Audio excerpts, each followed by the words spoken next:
So last Friday was not the best day I've ever had in real estate. I had two deals that fell out from under contract.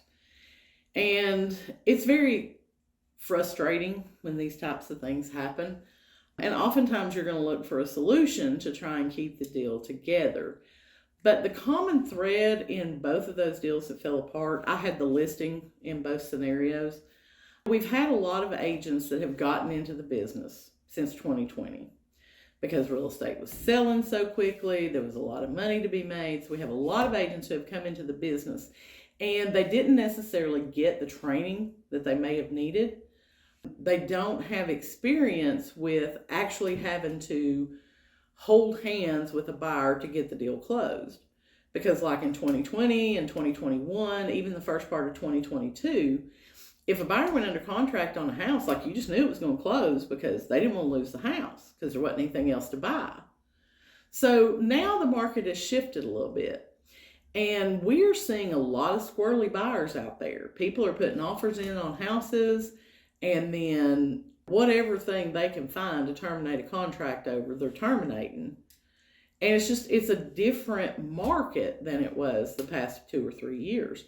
So these newer agents that are just entered the market, so to speak, in the past 2 or 3 years, they don't really know how to work these buyers and stay on top of the deadlines that are in the contract to make sure that we're going to navigate it to the closing table.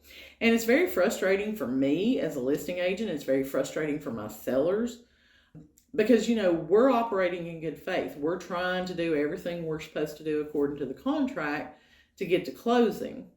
And then we have things like this that happen.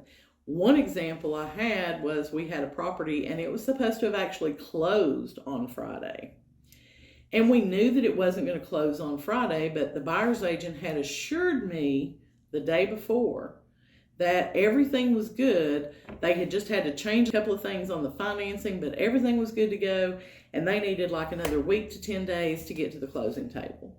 So that's the information I relayed to my seller. And then Friday morning, I get a call from her that, the bank's not going to be able to do the loan on the day that we were supposed to be closing. We had been under contract for a little over 30 days, so like 30, 35 days. How does a deal get to the day of closing and the buyer's financing get denied?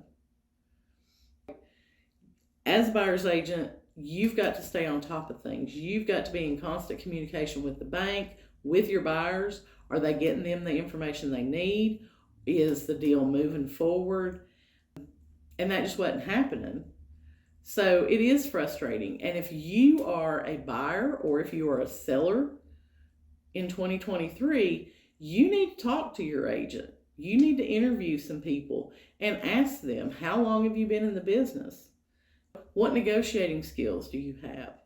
How many deals do you have that fall out because of the other party not doing what they're supposed to do?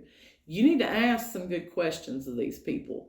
Because what I'm seeing right now is some of these newer agents are out here just writing contracts willy-nilly and then not really keeping up with the details and not staying on top of things the way they need to do. If you're looking for an agent who has experience, who is detail-oriented, and who's going to ensure that we get to the closing table, give me a call. I'm Amy Schrader with RE/MAX Real Estate 10.